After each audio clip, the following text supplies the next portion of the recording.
Good morning. Welcome back to Road Tripping with Rachel. I'm Rachel. So thanks for joining me on a road trip. So I am actually off work today because I have been out on the road so much. So I needed to just calm some time and decided that I was going to take a mid-morning walk. So I'm currently in a park that's pretty close to my apartment. It's actually quite pretty. So with all of the funky lighting situation and being backlit, that's way you know what it is. So I am here. I just had a doctor's appointment, walking along the trails, just enjoying the fresh air and the current 60 degrees in mid-November. And I've got my trusty cup of coffee. Just saying, this is a Yeti that I have had for, oh goodness, since 2017. I love this thing. It goes with me almost everywhere. But anyway, I decided I wanted to get out and just talk about something that I really think churches need to consider. Really need to consider. And it's not necessarily the fault of the church for not doing a good job with this. And it's not the people who are involved who are at fault for this. It's just I think it's really culture and how we view people. And that is singleness within the church. So just to give a little bit of background here, I am single. I am in my early 30s, and it is very hard to find the place that you belong in a church. And we're talking church life, friend groups, just being viewed as a person within the church is sometimes really difficult. And then you also have the whole God's calling on your life thing that you have to consider in there. And I think I'm just going to kind of tackle each of them individually. So let's start with the whole dating thing. Like I said, it is assumed if you are a good Christian girl or guy that you're probably going to go to a Bible college, or you're going to, oh, this tree's diseased, sorry, or you're going to go to somewhere where you are going to get married either right after, yep, those ain't pine cones, sorry, got distracted, you're going to get married either during college or right after college. And it's just assumed. It really is. And for those of us who don't, it becomes really difficult, and sometimes it's awkward. Even when we're a member of the most loving church family. My church family is extremely loving. I don't think there's ever a time where they will be oh yes, Rachel does not have personhood because she has not married and she has not brought a child into the world. That I would be highly doubtful if anyone actually felt like that. Or if they would ever articulate it. But sometimes that is just the overall impression that the church at large gives to people. Now granted, what I'm talking about is most definitely Christianity within the Western, specifically North American context. This is not a critique of the church as a whole, present, past, nor future, or of other countries. It's just some of the things I have experienced. And then you have where, because it's assumed that you're going to get married and in your early 20s, that those people who are your age who do get married, and because so many people do actually get married, it then becomes hey, here are the people who have all gotten married, and when you're invited, it becomes really awkward because you become that third wheel that joins all your friends, or the fifth or seventh or ninth or 11th wheel in your friend groups, because they're all married with their spouses, and then you throw kids into it, and it just becomes very awkward, to be perfectly honest about it. But then because they're all friends, and then their friends that they mate who are other married couples, next thing you know, like, they're all friends with just married couples. They aren't friends with single people anymore. And when they are friends with single people, that single person is you. So then whenever you hear all these lovely people that you either go to church with or you work with, they start talking about how wonderful marriage is. And this is actually something that I have experienced. I had a gentleman at one point at a church I attended say, I just want everyone to experience how wonderful marriage is, and I love introducing the single people that I know. And I looked at him and said, okay, so introduce me to someone. Yeah, I never got introduced to anybody. Never. I was at that church for 3 years, never got introduced to anybody who was single. So, and then recently, like a couple of weeks ago, I was talking to the ladies group at my current church, and I made some comment about, I'm like, so introduce me to someone. I mean, if marriage is so great and wonderful, and it is, don't get me wrong, I'm not saying that it's not. I am saying it's not the end all be all though. But if marriage is so great and wonderful, then you should know a lot of people who then are single, who have not experienced the state of nirvana that you're talking about. Sorry for the rustling, that's just the leaves. I got one name. One. And it was someone who was significantly older than me. Which, yes, age is just a number. Totally agree with that. However, there is still awkwardness whenever you're looking at someone who might potentially actually be a completely different generation from you. Firmly in the millennial camp, not looking to marry a Gen Xer. Just saying. Just saying. So you have all of this that out there. That's just saying, it's just awkward. Then we get into the whole, like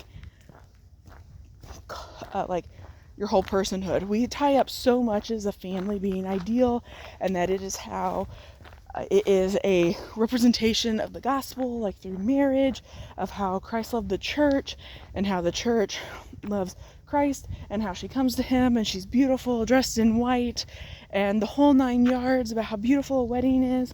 Okay, we're talking about wedding, we're not talking about marriage at that point. And I always want to be like, can we just stop and talk about Paul? I mean, I know a lot of young pastors out there fancy themselves as becoming the next Paul, the next Spurgeon, or the next whatever pastor that is big, that they really like and enjoy, like Billy Graham, John Piper, Jonathan Edwards, Martin Luther, Apostle Paul. I know that a bunch of young pastors like to fancy themselves that way. Paul was single. He died single. Luther was an old man whenever he got married. Well, not super old, but he was an older man. You had C.S. Lewis. He was old when he met his wife and got married. C.H. Spurgeon. He was a younger man when he got married, but let's just face it, he was a unique individual. I'm just telling you, if you're a pastor and you watch this, you ain't never going to be C.H. Spurgeon. It's not going to happen. Jonathan Edwards, he was from the 1700s, very early, late 16, early 1700s. That man was a freaking genius. I'm sorry, most of you aren't. Billy Graham was also a very unique individual. I'm sorry, you're probably never going to be able to recreate what Billy Graham did. I'm just going to throw it out there. It's just not going to happen. But everyone always comes back to, be more like Jesus. Be like Paul. A man with a heart of a pastor who wanted to care for the congregations and go out and lead people to Christ. Fully support. 100%. Paul was single. Okay? Paul was single. Jesus was single. If we want to be more like Jesus, we're not getting married. That doesn't mean it's a bad thing. That doesn't mean you should divorce. It just means that, let's keep this realistic, people.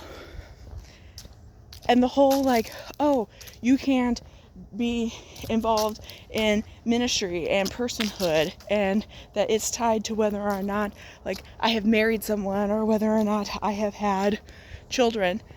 No, that's not how this works. It's not. And I recently had a conversation with someone about this. She told me about a book. I'm going to see if I can get a hold of it and I'm going to read it. I'll go ahead and link it. Haven't read it yet, so caveat there. So I don't know whether or not it's a great reader yet or not. I'm going ahead though and I'll try and remember to link it. I think it would be worth checking out if you're interested in this kind of topic. But, just think about it. That there are a lot of things that single people can do that married people can't. I told someone recently, I'm like, sure, do I want to get married someday and have my own family? Of course I do. I would love to get married and have my own family. I've always wanted a large family. I would love to have like 4 or 5 kids. I'm also in my early 30s, so the older I get, the less likely it is that I will be able to have a large family. My body just isn't going to be able to take it. Because I'm 2 years away from being considered a geriatric mother, not currently dating anybody, which means that the possibility of me definitely being a geriatric mother, and possibly in my late 30s, or even my 40s, and having my first kid, are very real possibilities at this point. But there is so much that you can do because I'm not tied down. And it's terrible to think of like a spouse that way, but at the same time though, like I can go where I want to go. I can do what I want to do. If I feel God calling me to go do something, like I can up and leave my job and I can go do it. Like I don't have to sit there and consider like, okay, well what about make-believe husband's job? He's contracted. What's that going to do to him? Oh, but what about my kid's school? Do we need to homeschool? Do we need to look for a private Christian school? What about the area? Is it a safe area? Do I need to learn how to shoot a gun? Do I need to learn a whole new language? If the answer is yes to some of those, it's like, okay, I can do it because it's just me that I'm worried about. If I've got, a spouse and kids, I'm going to have to consider a whole lot of other factors. Right now, I don't have to consider any other factors. Just me, myself, and I, and making sure that I am on the path that God has for me. That's where I'm at. I'm going to take a brief break. I think because I am walking, and I just walked up 2 very large hills. I don't know if you can really see that on the video, but I did. Whew. Ouch, that hurt. So anyway, back to it. So that's really just kind of where it is whenever it comes to this. Don't look at it as someone who's single and think that they're less of a person. They actually have way more ability and can be way more effective than a married person is in their ministry.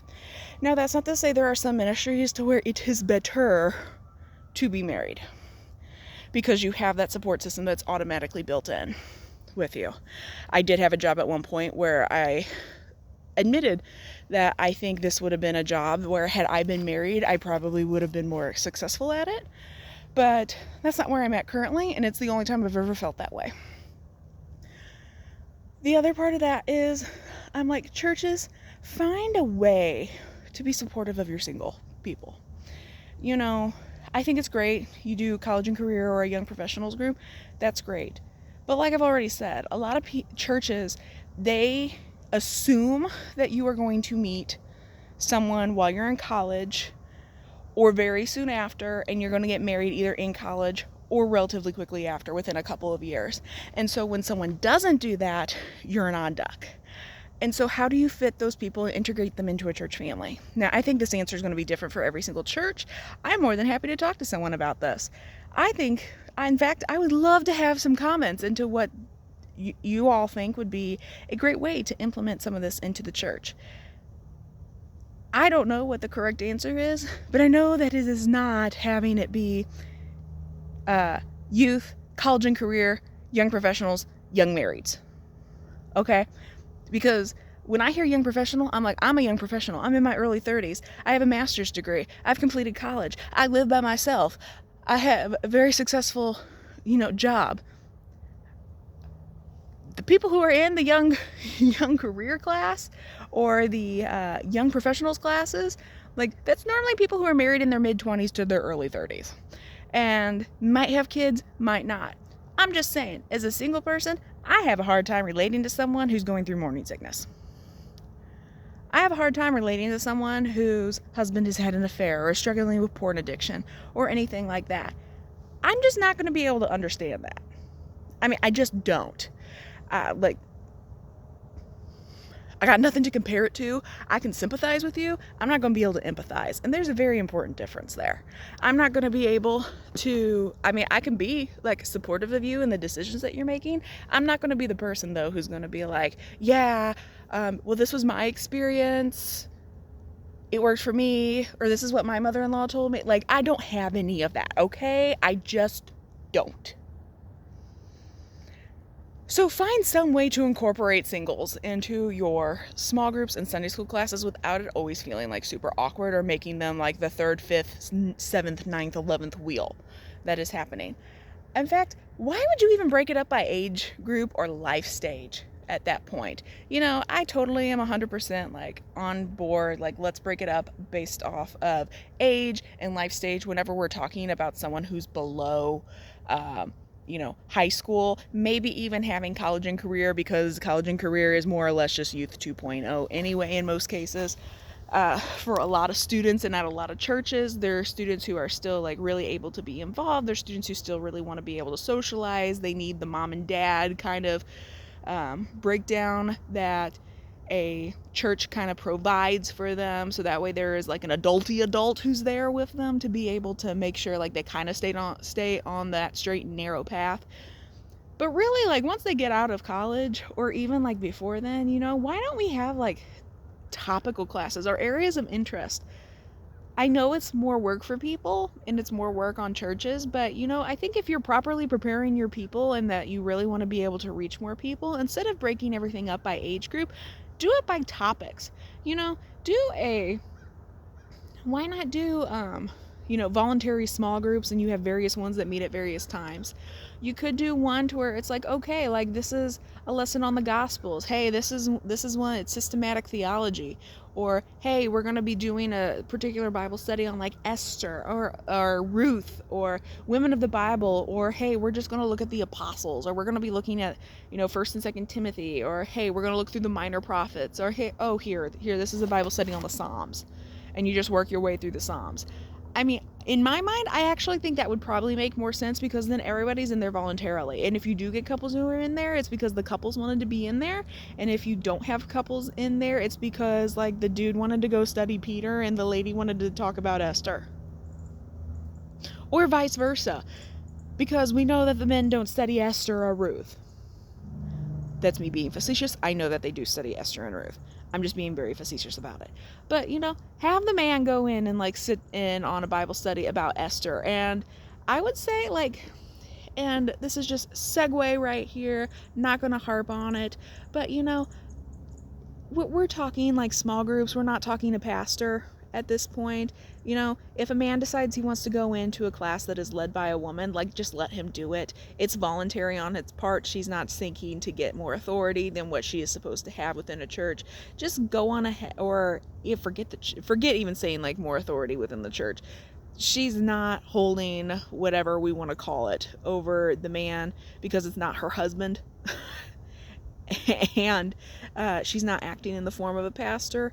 If he wants to go in and sit in on her class, let him do it. Let her lead.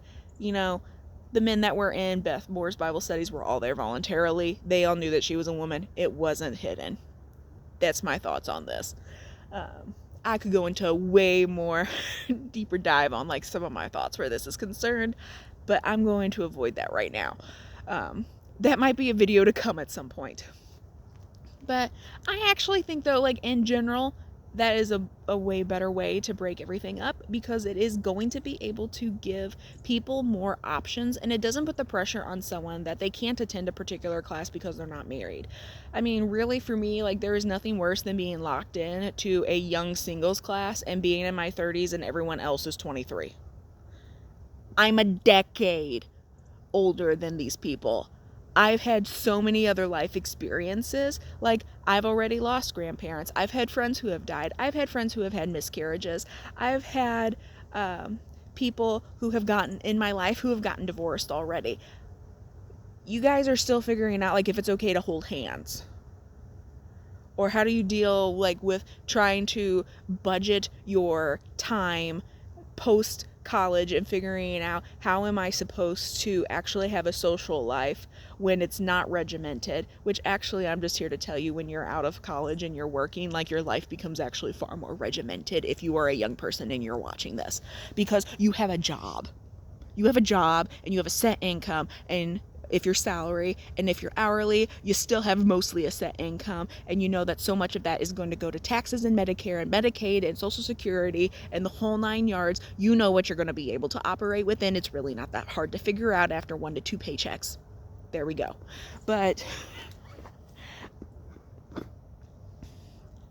it's just when you're an older single, you've had so many more life experiences. And I'm just in my 30s. I can't imagine what it's like for someone who's in their 40s or 50s who's still single and they're still dealing with this, and they're part of the singles group at church. And by singles group, that translates into people who are like maybe 25. I'm like, dude, at 25, that's when you can finally like get a break on your insurance and you can rent a car at that point. Like, I've been renting cars now for quite a while. So I think the church needs to do better on figuring out how they can be supportive to singles and encourage them in the ministries that God is calling them to, and realize that you are not called to a ministry based on your marital status or whether or not you have had children. You're called to a ministry because that is what God has called you to. And as the church in North America, we need to stop placing an emphasis on whether or not you have a ring on your left finger and if you have pushed another human into the world or you have fathered another human, and just let people do what God is calling them to do regardless of a social status. And I think this is something that the church needs to be talking about. I'm actually really interested in reading some of the comments on this one, so please go on ahead. I am fascinated. Please comment on what your church is doing, or what you think would probably be a good idea, or suggestions that you have that you would like to make for other people to be able to read. I'm going to make sure that the comments get left open, so that way we can really have a dialogue about this. This is something I do really care about as someone who is single and in their 30s, and I have friends who are single and in their 30s as well. I actually have a friend who's single and she's in her 40s, and they are some of the most godly women that I know, and any man would count his lucky stars to get them. And it is sad to see how they're not always able to do everything that they believe that God is calling them to, because the church doesn't think that they can because they're single. And that's really sad, and I don't see anywhere in scripture that supports that attitude. So if you found this helpful, and this was 100% just me sharing my thoughts on the issue, but if you find it helpful, please go on ahead, like and subscribe. Make sure that you share it if you want to, and make sure that you comment. I legitimately want to hear some of these comments. I'll try to make sure that I link the book that I mentioned that a friend has recommended to me. I have not read it yet, so caveat there, but it is on my list to try and read here before the end of the year, or actually the end of the year is actually really close, to read probably within the next year. So I look forward to seeing you again next time.